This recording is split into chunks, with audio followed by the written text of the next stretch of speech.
Our ussia has massed up to 190,000 troops on Ukraine's borders, a US diplomat said on Friday, raising fears that the Kremlin is poised to launch an invasion of the country. Michael Carpenter, US ambassador to the Organization for Security and Cooperation in Europe, told a meeting of the monitoring group that the troop buildup had grown significantly from the estimates of 100,000 Russian troops at the end of January.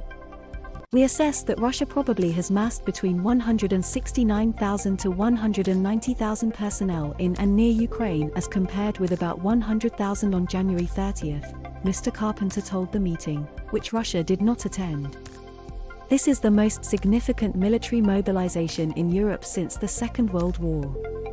The latest assessment came as the Kremlin rattled already frayed tensions with the West by announcing plans to stage massive drills of Russia's nuclear forces on Saturday.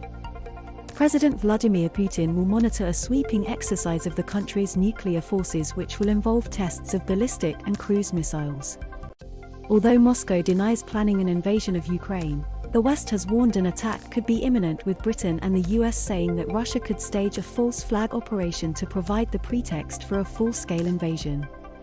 International monitors in the Donbas region of eastern Ukraine, the setting for a grinding 8-year conflict between Ukrainian military forces and Russian-backed separatists, have reported a significant increase in hostilities over the past few days. Reported one diplomatic source considered the recent escalation to be the most intense fighting the region has seen since a 2015 ceasefire brought the first phase of the conflict to an end. Monitors reported more than 500 explosions in the 24 hours to Thursday lunchtime, around 4 times the usual level of shelling in the area. The West was on high alert on Friday for a possible Russian invasion of Ukraine amid reports of fresh fighting between Ukrainian forces and Russian-backed separatists in the east of the country.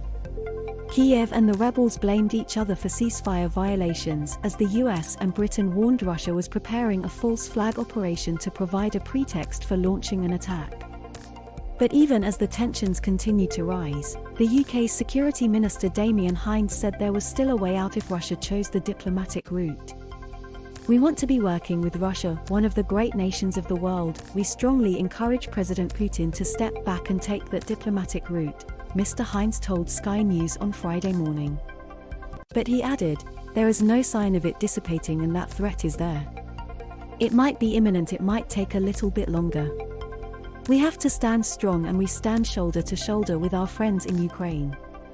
The minister's warning came as Western leaders prepared for another day of urgent diplomacy to try and find a solution to the crisis on Ukraine's borders, where Russia has massed over 130,000 troops.